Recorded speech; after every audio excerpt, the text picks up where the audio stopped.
Hey, good morning. It's Sunday morning here in Cypress, Texas.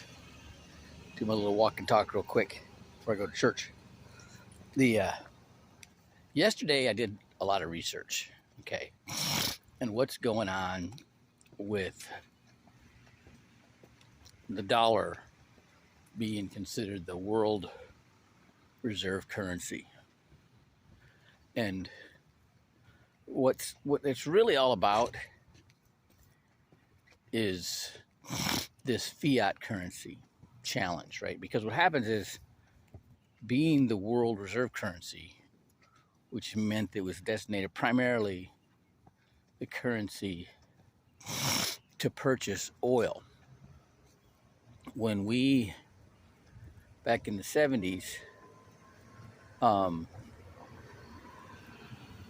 the agreed to protect Saudi Arabia, okay, primarily from Iran. So when the Shah of Iran was ousted, we made an agreement to protect Saudi Arabia from their enemy, which was Iran. Okay, and well, then that gave the dollar strength. That was like the backing for the dollar was oil. Now at that time, we didn't know that we had the most oil reserves in the world. That came out under Trump, okay, and Trump drove the price of oil down. It was brilliant, right? He The Saudis were trying to do with oil like the Chinese do with the currency. They drove the price of oil way down, and Trump bought it all up to replenish the reserves for the U.S. dollar, or for the U.S. oil reserves. It was flat brilliant, right? And then we were on like, it was like go, and we had great low oil prices, boosted the economy. All right, it was amazing, right? And it it ruffled some feathers big time. Okay, so now, so he didn't. So there was manipulation in the ballot boxes during the election. Trump didn't get in. More voters voted for Biden than voted for anybody else in history, but he didn't campaign at all. It's like, yeah, I believe that, right? And now we have Biden in office. Biden's family's all intertwined with Ukraine, and he cut back the production of oil and fracking, and cut the leases on government land to drill.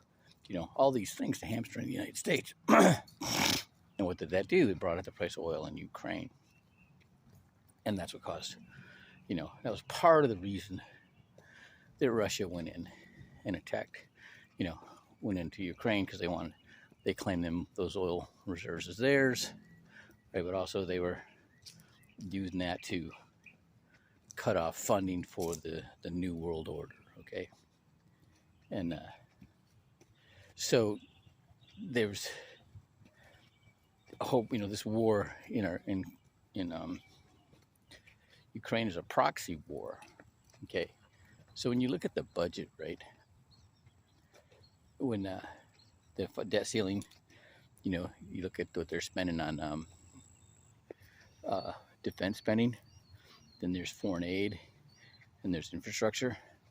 Well, all that foreign aid that's going to Ukraine may as well be defense spending, because it's basically fighting the war for us, okay?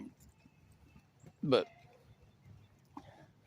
we don't officially want to declare war against Russia, okay? So what's happened is, over the years, we have manipulated the dollar, the value of the dollar, by printing more money.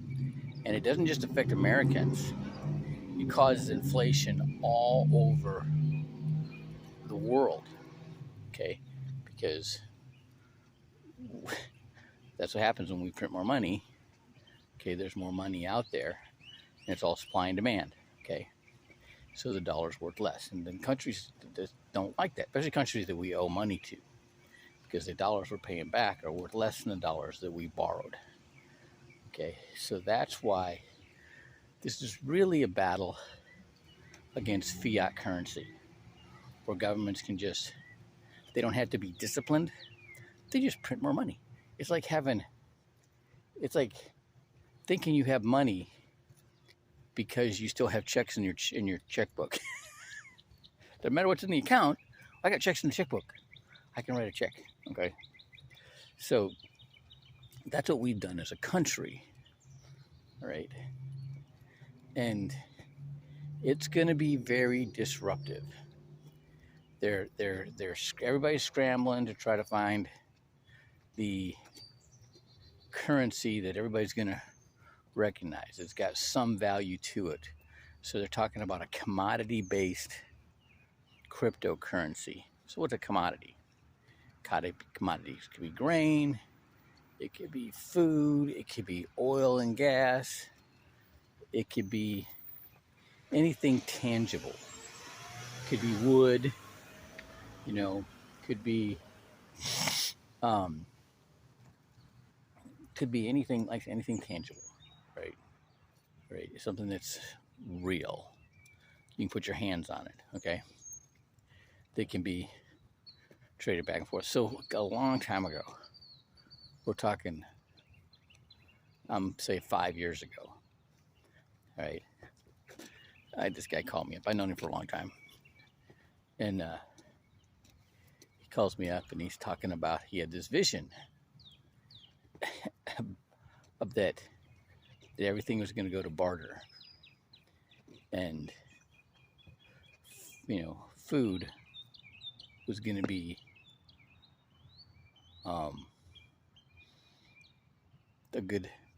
something good to have for barter, okay? And so they was on this campaign to get all the churches to start having community gardens and do hydroponics and all this kind of stuff, right? And I just happen to be in the food safety business, okay, with a company that, provides cleaners, degreasers, sanitizers, continuing education training and all that kind of stuff. So I had a little knowledge about this kind of stuff, okay? Now, it so happens that the church that this guy I go to. Now I am in chapters 40 and 41 of Genesis. And this is where Joseph is in prison.